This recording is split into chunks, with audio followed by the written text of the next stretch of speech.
اخبار کوتاه، دقیق و مهم روز یکشنبه. دیمیتری ژرنوف سفیر روسیه در افغانستان در گفتگو با یکی از تلویزیون‌های روسیه گفت که کشورش صادرات نفت و مواد غذایی به افغانستان را افزایش می‌دهد.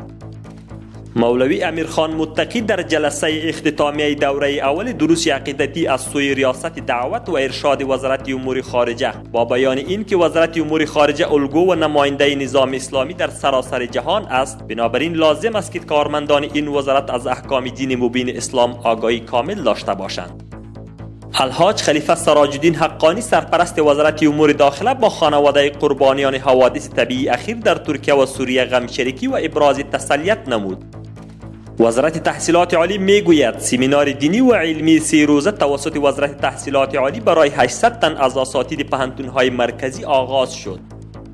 مولوی ذبیح الله مجاهد سخنگوی امارت اسلامی در سمینار دینی و علمی استادان پوهنتون‌های مرکز گفت امارت اسلامی به آزادی مطبوعات باورمند است و از رسانه‌ها می‌خواهد مطابق قوانین و چارچوبی که برایشان ساخته شده است به پیش بروند و از نشر افواهات و خبرهای بی اساس خودداری نمایند. دی افغانستان بانک میگوید بسته کمکی بشردوستانه 40 میلیون دلاری به افغانستان رسید و به یکی از بانک‌های تجارتی تحویل داده شد.